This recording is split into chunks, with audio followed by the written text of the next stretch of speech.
Hey guys, welcome back to today's video. Today is Wednesday, June 22nd, 2022, and today we are going to be talking about the state of Wisconsin and the Senate election and governor election now that we have our first ever poll released from the state. It is the first time that we are getting any real significant numbers in the way that they have been released thus far. We have a Republican primary, a Democratic primary, and the matchups in the Senate and governor elections that will be quite fascinating to take a look at. Generally speaking, there are the same nominees on either political party depending on the race. In the governorship, of course, incumbent Governor Tony Evers is the presumptive Democratic nominee. In the Wisconsin Senate race, Ron Johnson is the presumptive Republican nominee simply because of the factor of incumbency, and they are being faced up against potential Democratic and Republican contenders to flip these seats. Now, some people have been looking at these polls. I've seen a lot of takes today talking about the numbers that have been released out of Wisconsin. Many of them seem to be skeptical, and rightfully so. They're skeptical about trusting a state that was wrong in 2016 and in 2020. When you take a look at the Wisconsin numbers dating back to the 2020 presidential election, Joe Biden was supposed to win by 6.7%. He won by 0.7%. In the final stretch of the campaign, there was a poll released from ABC News Washington Post, which is an A-plus rated pollster, that showed Joe Biden with a 17-point lead. He won by less than a point. Not a single number, besides the one from the Trafalgar Group, that showed Biden winning by one was near where the actual results were. The next closest one was Susquehanna, then Marquette, which was about 4 points off from the final result, which is the same polling company that we take a look at today. You go back to 2016, and what do you find? Well, in the 2016 race between Clinton and Trump, Hillary Clinton was supposed to win by 6.5%. Trump won by 0.7%. The point being that nobody got it right back in 2016. Nobody got it right in 2020 except for one pollster, and yet we are expected to trust the numbers that come out for 2022. But I would like to say that there was a common denominator between 2016 and 2020. And that was President Donald Trump, and in 2016, businessman Donald Trump. The Trump effect was very real. People were not telling pollsters that they were willing to back the president at the time because maybe they were afraid. There was a lot of concern about judgment and discrimination on the fact that some had supported President Trump, and whether or not it was founded, at the end of the day, there was very clearly a Trump effect because it took place twice in the state of Wisconsin. But I can't exactly get behind the reasoning that there was maybe a Republican effect. Because in 2018, the Wisconsin polls were nearly perfect. The Real Clear Politics average has it with Tammy Baldwin, who was supposed to win by 10.6. She won by 10.8. It was off by less than a quarter of a percentage point. It was extremely narrow between the difference of the polls and the actual results, and these numbers were quite accurate. You take a look at numbers from 2010. They said Ron Johnson was going to defeat Russ Feingold, who was the incumbent senator at the time, by 8 points. He won by 5. In fact, Democrats outperformed what a lot of these numbers were telling us. You go back to 2016, though, and then you sort of put yourself in a similar position. When Trump was on the ballot, the polling numbers got really screwed up. The numbers didn't look good for Feingold or Ron Johnson. If we want to head over and take a look at 2014 and the governorship, Scott Walker was supposed to win by 2. He won by 6. So a lot of the times, Wisconsin was getting the numbers correct. They were able to predict who was going to win across the state, but sometimes they were off by the margin. The only real times that Wisconsin has been off tremendously was when President Trump was on the ballot. So I would look at this and say, while there is, of course, very fair skepticism and criticism about trusting polls in general, trusting Wisconsin polls in general, I would also like to say that because we have such little data from the state, that I'm going to take this as something that should be notable, because it is notable, because we can maybe push away from polls, but they were fairly accurate in many races in 2020. They might not have gotten on the mark in Wisconsin specifically, but they got them in other states, and other election years seem to show that Wisconsin had a fairly accurate predictor. It was typically the polls, and they told us how a race was going to go, or nearly exact to the margin. So Wisconsin definitely has let us down sometimes, but not all the time. And since President Trump won't be on the ballot in 2022, at least literally speaking, I do think that there is a very real possibility that these numbers can at least somewhat be trusted. I wouldn't put my full faith in it. It's not going to change the way that I sway predictions right now. Back and forth between Republicans and Democrats dependent on new information. A more consistent average would help me do that. Not necessarily an individual poll, but of course, it is something to take a look at. So we're going to be focusing on the Senate and governor elections. I'm glad that I got the whole spiel about whether or not we should be trusting this or not. But looking at the numbers right now, the main story here is that Democrats are doing well. And I know that's not what you would expect. And I know it's not what many people see from this.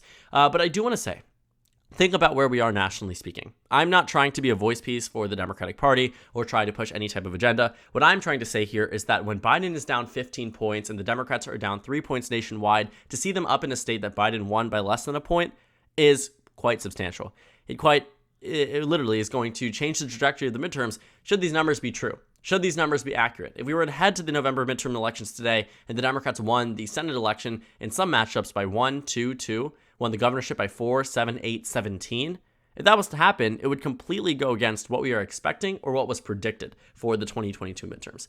So we need to explore this a lot more because there's definitely a lot more going on than what we see from the initial numbers here. So taking a look at the Wisconsin Senate election first, we don't know who the Democrat is going to be. As you can see in the numbers released here in the Democratic primary, it's about a 4-point lead for the incumbent lieutenant governor. The next candidate down there, along with the remaining few, are names that aren't necessarily super recognizable across the state of Wisconsin, but people with a lot of money. Mandela Barnes has remained the leader in the Wisconsin primary for practically the entirety of this campaign season. But that lead started off a lot higher, and a lot of these candidates started off a lot lower. Most of them, in fact, all of them, during the first time polls were taken before 2022 had even hit the full year, was in the low single digits. Every single one of them. The lead might have dwindled, but generally speaking, Mandela Barnes has maintained his lead across the entire state. Does that mean that this is going to be a lead that can be completely overcame? Possibly. I mean, it's not a substantial lead. It's down to a 4-point lead in the most recent poll. But generally speaking, we have an idea that it is going to be Alex Lasry or Mandela Barnes, which could be good or bad news for the Democratic Party. For instance, in a matchup between Mandela Barnes and Ron Johnson, Mandela Barnes wins by 2. In a matchup between Alex Lasry and Ron Johnson wins by 3. Depending on who this Democratic nominee is, Democrats could be down 3 points or up 2 points. And that's the question that Democratic Party voters are going to need to ask themselves.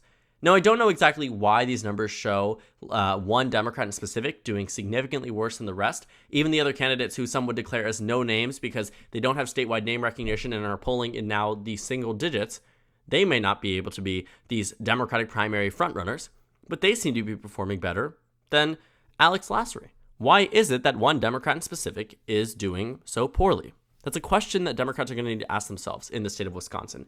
But based off of who the frontrunner is and based off of who is currently poised to do well in these numbers, I would say Democrats should be at least slightly content with the numbers that they have seen.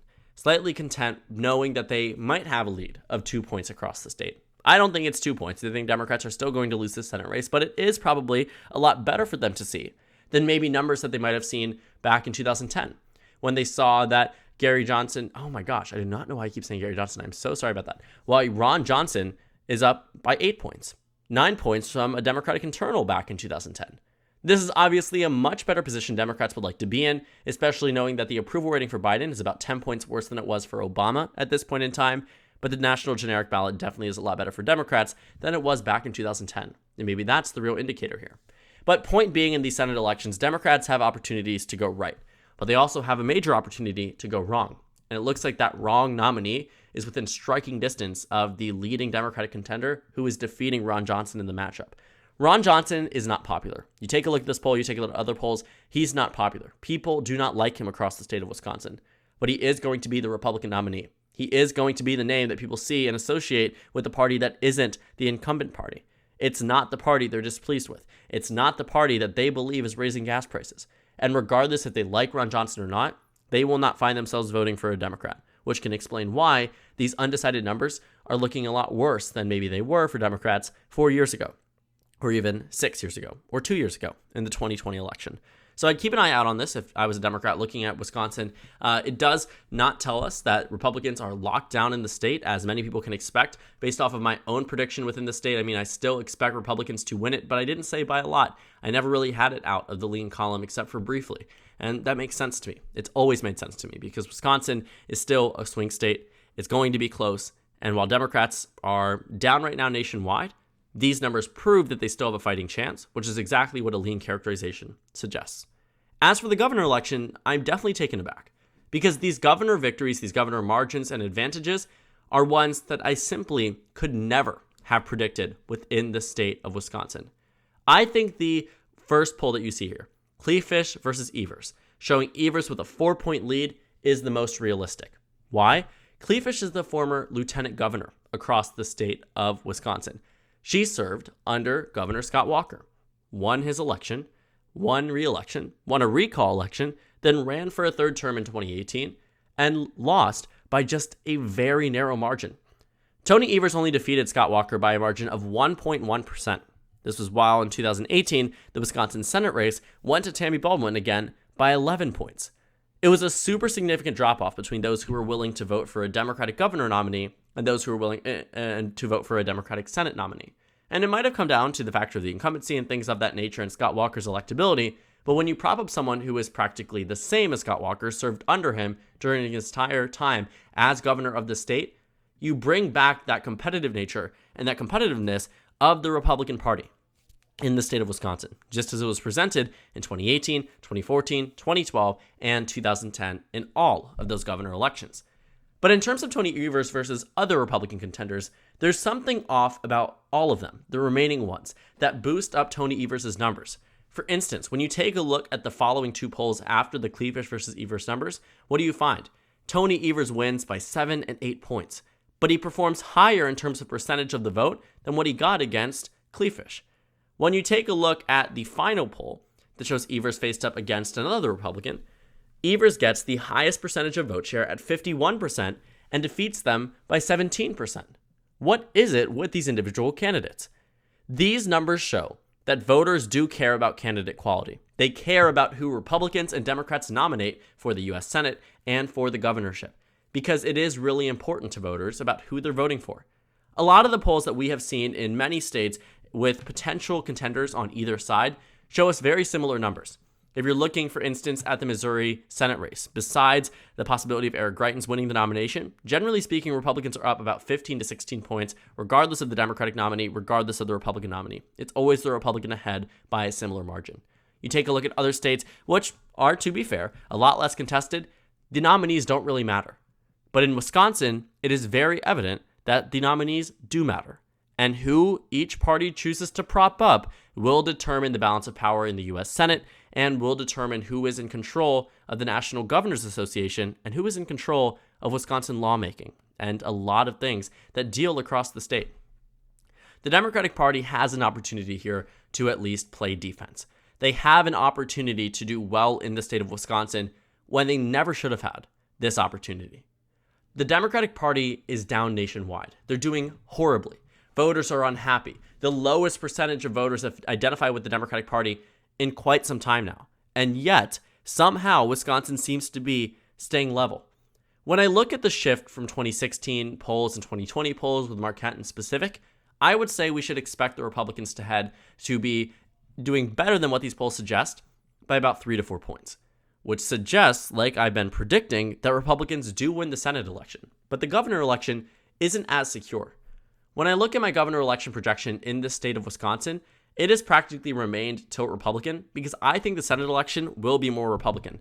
Even though it was the opposite 4 years ago, we have to understand that Senator Ron Johnson has lucked out multiple times, and I can't exactly expect a national election to be less of a race that Democrats perform worse in because of the fact that this national election, a Senate election, any type of congressional election, will be the first line of defense and the first way for voters to push back against President Biden. But when it comes down to potentially a governorship, they aren't as inclined. Look at Maryland in 2018, look at Massachusetts, look at Vermont, look at New Hampshire. All blue states in 2016 and 2020, yet all 4 of them elected Republican governors in 2018. Why did they do it? Well, they chose to do it not because they wanted to push back on Donald Trump. I'm sure they did so, and they did that through their votes in congressional elections and other elections. But the governor election was a little bit different. And I think that's exactly what we're seeing happen in the state of Wisconsin. And Tony Evers is benefiting from it. Now, I still don't think that Tony Evers is going to win. I think that Rebecca Kleefisch will end up with the nomination by the end of this, and will end up in a very close race. But a close race is what I expect. An extremely close race at that. And to see the Democrats and the Republicans in a position where they're so exceptionally close in a state that Biden won by 0.6% tells me something. about the Democratic Party still holding on to many states and many races that would have been thrown out the window had this been the 2010 midterms or the 2014 midterms. I mean, it is fascinating to see the Democratic Party's ability to hold on to some of these states, but also the Republican Party's ability to grab onto victory in some of the other ones. What we are seeing thus far is that the national numbers against Biden aren't impacting the Democratic Party as much as they did under Obama, and I don't know why. It's really hard to see as to how this happens, but in this same day that these numbers were released in Wisconsin, you see that Gallup releases numbers that shows Biden down 16 points nationwide. What can explain that? I don't know. I couldn't tell you. I don't know how Democrats are doing so much better and outperforming. And it's not just here. You see it in Pennsylvania. You see it in Arizona. You see it in Georgia. You see it in Nevada. You see it in numbers that you should expect Republicans to be ahead, sometimes by maybe double digits. And they're ahead in some cases by low single digits, or even in extreme cases, Democrats are ahead. At the end of the day, what we find in Wisconsin is an indicator that there is still a fighting chance for the Democratic Party. But I still believe Republicans have the upper hand. It tells us that the midterms aren't set in stone, but I think we should still expect the Republicans to have their victory, as they have in nearly every election, with a Democratic incumbent president, as that is just how history goes. So thank you guys so much for watching this video. Make sure to comment down suggestions below. Subscribe on the left if you haven't already, and check out the Instagram and Twitter. At the bottom left of the screen, there's also a Discord server for you to go ahead and join. On the screen, there's a video you can watch, and then a playlist for my 2022 election analysis videos. Again, thank you guys so much for watching, and I will see you all tomorrow.